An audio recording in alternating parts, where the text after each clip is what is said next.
Hello நண்பர்களே, இது சென்னையில் எம்ஆர் நகர்லேருந்து ஐஓசி போகிற வரைக்கும் செல்லை ஆன் பண்ணி பாக்கெட்டுக்குள்ளே போட்டேன்.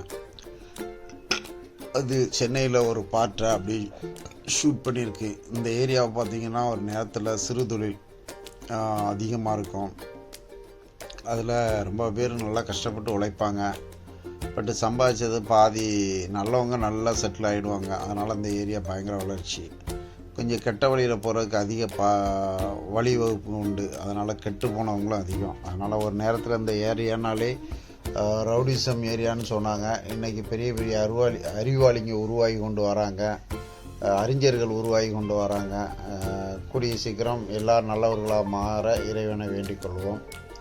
இப்போ இதில் நான் சொல்ல போகிறோம்னா, தாத்தாவுக்கும் பேரனுக்கும் சண்டை, பேரன் அறிவு மகத்துவம் என்னென்னு பார்க்குறீங்களா? ஆமாங்க, வயதான காலத்தில் என்னென்ன வியாதி வரும், என்னென்ன பிரச்சனை வரும்ன்ட்டு யூடியூப்பில் ஒவ்வொரு டாக்டர்ஸும் சொல்கிறாங்க. அது 100% உண்மைதாங்க. ஆனால் அதுக்கு மத்தியில் அப்பாவும் மகனும் சந்தோஷமாக இருக்காங்களோ, அப்பாவும் மகனும் சண்டை போடுறாங்களோ இல்லையோ, இந்த பேரனுங்களும் தாத்தாவும் போடுற சண்டையும் பேரனுக்காக தாத்தாக்கள் செய்கிற தியாகமும் ரொம்ப பெருசாக இருக்குங்க. அப்படி தாங்க ஒரு ஏரியாவில் ஒரு கஸ்டமர் வீட்டில் உட்காந்து சோபடிச்சு கொண்டு இருந்தேன். அப்போது பேரன் குறுக்க மறுக்க ஓடி வந்துக்கிட்டே இருந்தான். நான் பொதுவாக அந்த குழந்தைங்கள்ட்ட பேசிக்கிட்டே வேலை பார்ப்பேன். அவரும் ஃப்ரெண்ட் ஆகிட்டார். நான் ஒன்று அடித்து வச்சேன், அவர் எடுத்து பார்ப்பார், வைப்பார். அவங்க பாட்டி அங்கே உட்காந்து டே போகாதன்னா அவன் காதில் வாங்கிடுற மாதிரி இல்லை. சரி, நான் பார்த்துக்கிட்டு தான் விடுங்க, நான் அந்த மாதிரி குழந்தைங்கள வச்சு வேலை செய்து பழக்கம்தான், முடிஞ்ச அளவுக்கு சேஃபாக இருக்குன்னு கரண்ட் லைன் இருந்தால் ஆஃப் பண்ணி வச்சுருவேன். ஆணிகள் இருந்தால் மேக்னெட்டு போட்டு எடுத்துகிட்டு பிள்ளைங்களுக்கு பாதிப்பு வராத அளவுக்கு வீட்டுக்குள்ளே ஒர்க் பண்ணிகிட்டு இருந்தேன். அப்போ திடீர்னு பார்த்தா அவங்க தாத்தா அங்கேருந்து வந்தாங்க. நல்ல வசதி, பயங்கர வசதி. ஊர்லேயே அவருக்கு சொன்ன ஒரு மரியாதை. வந்த ஒரு பேரனை பார்த்துட்டு, டாய் அப்படி ஓரமாக போடா அப்படின்ட்டு முறைப்பாக்க சொன்னாப்புல. ஒன்று பேரன் அப்படியே பார்த்தாங்க. சொல்கிறேன், என்ன பார்க்குறா, போடா ஓரமா அப்படின்னாப்புல. அப்படின்னா சொல்கிறேன் கேட்குறியாடா, ஓரமாக போடா, ஏய் நீ போடா, முதல்ல நீ போடா அப்படின்னா. அவ்வளவுதான். அங்கே இருக்கிறவங்க எல்லாரும் ஒரே சிரிப்பு வேற. உடனே அவர் மகன் பையனை அடிக்க போனார். டேய், ஏன் பேரன் என்ன சொல்கிறான், அதில் எவ்வளோ சந்தோஷம் இருக்கும் உனக்கு தெரியுமா?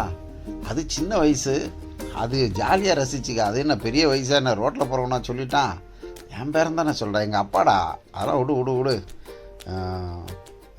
செல்லம், நீ வா செல்லம், நீ என் செல்லம் அப்படின்னாப்புல. மரியாதை சொல்லு, திட்டுற அப்படின்ட்டு அவர் மறைச்சிட்டு கேட்குறாரு. ஸோ இந்த மாதிரி வீடுகளில் போனோம்னா சில வீடுகளில் என்னென்ன ஆகுனா, சார் இந்த பையன்தான் சார் சோபா கிழிச்சிட்டான் அப்படின்ட்டு அவங்க அப்பா சொல்லுவார். உடனே இவன் அப்படியே நின்றுக்கிட்டு இருப்பான். செல்லம், அப்பா உன் மேலே பழி சொல்கிறாங்களா, அப்பா சின்ன வயசில் என்னென்ன தப்பு பண்ணாங்கன்னு சொல்லிக்கிட்டு உங்கள் தாத்தா கிட்ட கேளலாம் அப்படின்னா போதும். இவர் தாத்தா மடியில் போய் உட்காந்துக்கிடுவார். உடனே தாத்தா தடவி கொடுத்துட்டு, உட்றா அதெல்லாம் உடைய தான் செய்யும், உங்கள் அப்பா கூட தான் எத்தனையோ தப்புகள்லாம் பண்ணான், அதெல்லாம் வரதான் செய்யும், சின்ன வயசுனா அப்படி தான், நீ என்ன பொம்மையா, நீ என் பேரன்ல, நீ உடைக்காம வேறு யார் உடைப்பா அப்படின்னு ஆறுதலாக தட்டி கொடுப்பாங்க. இப்படி தாங்க ஒரு எக்ஸிபிஷன் நடந்துகிட்டு இருந்துச்சு. அந்த எக்ஸிபிஷனில் பார்த்திங்கன்னா சைக்கிளாக வச்சுருந்தோம். ஒரு மீடியமான வயசு பையன் அந்த சைக்கிள் எடுத்து அழகாக ஓட்டி பார்த்தான். அது ஒரு புது மாடலாக இருந்துச்சு. உடனே சார் பில் போடவான்னு கேட்டோம். இல்லை சார், ஏற்கனவே 2 சைக்கிள் கிடக்கு, அவர் புதுசாக பார்த்தோன்னே எடுத்து ஓட்டினார், வேண்டான்னு அவர் கிளம்புனார். உடனே அவங்க அப்பா அங்கே நின்றுக்கிட்டு பில் போடுங்க அப்படின்னாப்புல. உடனே பையன் ஏப்பா ஏற்கனவே 2 சைக்கிள் வீட்டில் சும்மா கிடக்கு, இது ஏப்பா வாங்குறியா, விட்றா, நீ குழந்தையாக இருக்கும்போது எனக்கு வருமானம் கிடையாது, வர்ற வரவுக்குள்ள தான் நான் செலவு பண்ணணும். இப்போ கடவுள் கிருபையில் வீட்டு வாடகை வருது, பென்ஷன் வருது, நீ சம்பாதிக்கிறா, இந்த பணத்தெல்லாம் நான் என்ன பண்ண போகிறேன்? அதனால் என் பேரனுடைய சந்தோஷத்துக்கு முன்னாடி இதெல்லாம் ஒன்றும் கிடையாது. அந்த 2 சைக்கிளை யாருக்கா இல்லாதப்பட்டவங்க கொடுத்துடலாம், சைக்கிளை பில்லு போடுங்க தம்பி அப்படின்னாரு. அப்பா பாருப்பா, நம்ம இருக்கிற நேரத்தில் 10 ரூபா கேட்டால் கூட தரமாட்டார், இன்றைக்கி பேரனுக்காக என்னெல்லாம் பண்ணுறாரு பாருங்க நாங்கள். ஸோ இதை எதுக்காக சொல்லிக்கிட்டு வரேன்னா, ஒவ்வொரு இடங்கள்லையும் இந்த பேரனுக்கும் தாத்தாவுக்கும் சண்டையே நடந்துக்கிட்டு இருக்குங்க. இப்படி இன்னொரு சம்பவத்தை சொல்லணும்னா, ஒரு பாட்டி தாத்தா உட்காந்துட்டு இருக்காங்க, சோஃபா அடிச்சிட்டு இருக்கோம். பேரன் அங்கேருந்து வந்தான். பாட்டி அந்த அங்கே போயிட்டு வந்தேன் பாட்டி, அதான் உங்கள் சொந்தக்காரங்க இருக்காங்களே, கூப்பிட்டாங்க, நான் போவே இல்லை பாட்டி அப்படி இப்படின்ட்டு அவங்கள பற்றி குறை சொல்லிக்கிட்டே இருந்தான். ஆமாடா, அவள் மோசமானவா, அந்த பக்கம்லாம் நீ கால் வச்சிடாத, அம்மா அது உங்கள் தாத்தா வழி சொந்தம், மோசமான ஆள், அப்படி இப்படின்னு குறையா சொல்லு. ஆமாம் பாட்டி, ஆமாம் பாட்டி, ஆமாம் பாட்டி, ஆமாம் பாட்டின்னு சொல்லிக்கிட்டே இருந்தான். அங்கே பார்த்தா இருந்த தாத்தாவுடைய முகம் மாறிக்கிட்டே இருந்துச்சு. கொஞ்ச நேரம் கழித்து பாட்டி நான் படுக்க போகிறேன்னு மேலே பெட்ரூமில் போயிட்டாங்க. தாத்தா பேரனுங்க கூப்பிட்டாரு, இங்கே வா அப்படின்னாரு. என்னென்ன, ஏண்டா அவ சொல்கிறான்னு கேட்டுட்டு நீ இருக்கிறிய, 4 சொந்த பந்தம் வேண்டாமா, நீ அங்கே போக வேண்டாமா? தாத்தா உனக்கு என்ன அறிவு இருக்கா தாத்தா, நீ அதான் பாட்டிக்கிட்ட டெய்லி திட்டு வாங்கிட்டு இருக்கா. பாட்டிக்கு எது பிடிக்கலையோ அது நம்மளுக்கு பிடிக்காத மாதிரி நடிச்சுக்கிடணும். பாட்டிக்கு எது பிடிக்கலையோ அது பிடிக்காத மாதிரி நம்ம நடிச்சுக்கிடணும். அவங்களுக்கு பிடிக்காத நம்ம செய்தோம்னா சண்டைக்கு வந்துக்கிட்டு இருக்கோம். நீ அவங்களுக்கு பிடிக்காது தெரியாமல் பண்ணணும், நீ தெரிஞ்சு பண்ணிட்டு தானே திட்டு வாங்கிட்டு இருக்கா. வயசாகிட்டுனா அப்படி தான் இருக்கும் தாத்தா, அதெல்லாம் கண்டுக்கிட கூடாது, பாட்டிக்கு தக்கன நடிக்கணும் தாத்தானாப்புல. அப்படியே தாத்தா முறைச்சி பார்த்தாரு. நீ ஏன் பேரன்ல? ஆமாம், நான் உன்னோட அறிவாளி இல்லையா? சரி தாத்தா, எனக்கு ஒரு செலவு இருக்குது, ஒரு 500 பணம் கொடுன்னா, அவருக்கு பென்ஷன் பண்ண ஏகப்பட்ட பணம், 500க்கு 1000 தூக்கி கொடுத்தாப்புல. இதில் சில பேரனுங்க பாட்டியும் ஐஸ் வச்சு காசு பிடிங்கிக்கிறானுங்க, தாத்தாவையும் ஐஸ் வச்சு காரியம் பிடிங்கிக்கிறானுங்க. அதில் மகத்துவமாக போயிட்டுருக்காங்க. பொதுவாக டாக்டர்ஸுங்க என்ன சொல்கிறாங்க, வயசான காலத்தில் அவங்க ஒரு குழந்த மாதிரி ஆகிடுவாங்க. அப்போ அவங்கள நம்ம பெரியவங்கன்னு பார்க்காம அவங்க என்ன தான் தப்பு பண்ணாலும் தப்பு சொன்னாலும் அவங்க அப்படிதான்னு சொல்லிக்கிட்டு அவங்களோட அன்பாக இருக்கணும். ஏதாவது விலை பொருள் வாங்கினாலும் அவங்கள்ட்ட போய் பேசணும், டெய்லி ஃபோன் போட்டு பேசிகிட்டே இருந்தால் இந்த தாத்தாவுக்குரிய பென்ஷனும் உங்களுக்கு தான், தாத்தா சம்பாதிச்சு வச்ச சொத்தும் உங்களுக்கு தான், எல்லாமே உங்களுக்கு தான். இது தெரியாமல் சில பேருங்க தாத்தா கிட்ட சண்டை போடுறாங்க. அப்போது இதெல்லாம் உண்மையானு பார்க்க போனால் வயசான காலத்தில் ஒவ்வொருத்தவங்களுக்கும் பல வியாதிகள் சின்ன சின்ன விஷயத்துக்கு சண்டை போடுறாங்க. அது மெடிக்கல் ரீதியாகவே பெரிய ஆஃபீஸர்ஸ் போஸ்டிங்கில் இருந்தவங்களாங்க கூட அந்த கத்து மரியாதை வீட்டில் வேணும்ட்டு ரொம்ப எதிர்பார்ப்பாங்க. ஒரு கஸ்டமர் வீட்டில் போனோம், பால் வாங்கிட்டாங்க, இந்த இதுன்னு நோட்டத்தி கொடுத்தாங்க, என்ன போய் வேலை வாங்குறிய அப்படின்னு. அப்புறம் நான் பக்கத்தில் நின்று நல்லா பழக்கமான ஆள், சார் அக்ரிமெண்ட்டில் கையெழுத்து போட்டிங்களா, நீங்கள் ஆஃபீஸர்னால் அது உங்கள் ஆஃபீஸில் தான் ரிட்டையர்ட் ஆகி போச்சு இல்லையா, இவ்வளோ நாளும் உங்களுக்காக கஷ்டப்பட நீங்கள் கஷ்டப்படுங்க அப்படின்னேன். என்னப்பா அப்படி சொல்கிற? ஆமாம் சார், வீட்டில் நம்ம தானே சார் செய்யணும், இப்போ நீங்கள் போகணும் நான் போகிறேன் அப்படின்ட்டா. இல்லை இப்போ நானே போயிட்டு வரேன் அப்படின்னு போயிட்டார். அந்த அம்மா சொல்கிறாங்க, இவர் ஆஃபீஸராக இருந்த நேரத்தில் எங்களை படுத்தின பாடு இருக்கு, இப்போ ரிட்டையர்ட் ஆகிட்டு, சரி திட்டுனா திட்டு வேண்டியதான், கண்டுக்காமல் போக வேண்டியது தம்பி அப்படின்னுக்கிட்டாங்க. இப்போ ஒரு பெரிய சம்பவத்தை சொல்கிறேங்க. நான் கடை வச்சுருக்க நேரத்தில் ஒரு சுகர் வேதியால் பாதிக்கப்பட்ட ஒரு பெரியவர் சோபா ரிப்பேர் கொடுத்தாரு. சோபா ரெடி பண்ணுறோம், நீட்டு சோபா. ஆக்சுவலி அவர் ஒரு இடத்துல 40 கிலோ பஞ்சு வாங்கி ஒரு இடத்துல சோபா ரிப்பேர் பண்ணியிருப்பாங்க போல். அவங்கள ஏமாற்றிருக்கிறது அவங்களுக்கு தெரியாது. இந்த சோபாவை நான் பிரித்து ரெடி பண்ணி கொடுத்துட்டு போனதுக்கப்புறம் ஒரே கத்துறாரு. அதில் நான் 40 கிலோ பஞ்சு வச்சுருந்தேன், அந்த பஞ்சு குறைஞ்சி போச்சு அப்படின்னு ஒரே சண்டை. அப்புறம் நான் ஒன்று சொன்னேன், சார் நீங்கள் ஏதோ தெரியாமல் தப்பான காரியங்களில் தப்பு பண்ணுறீங்கன்னா அவர் பில்லை காமிக்கிறாரு. சரி சார், பில்லை காமிக்கிறீங்க உண்மை தான், நான் உங்கள்கிட்ட பேச முடியாது, நீ யாராக இருந்தால் கூட்டிகிட்டு வாங்கன்னா அவர் குதிக்கிற குதியை பார்த்து சொன்னேன். அவர் உடனே வீட்டுக்கு போனார். அவங்க ஃப்ரெண்ட்ஸ் ஒரு 4-5 பேரை கூட்டிகிட்டு வந்தாங்க.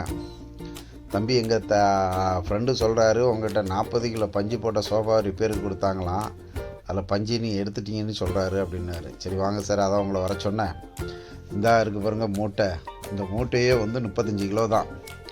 இப்போ அவர் கொடுத்த சோபாவில் நான் ரிப்பேர் பண்ணி கொடுத்து அதில் 1 இன்ச்சு 2 இன்ச்சு இருக்குது நார் வச்சு, அதுக்கு மேலே பஞ்சு ஏமாற்ற முடியாது.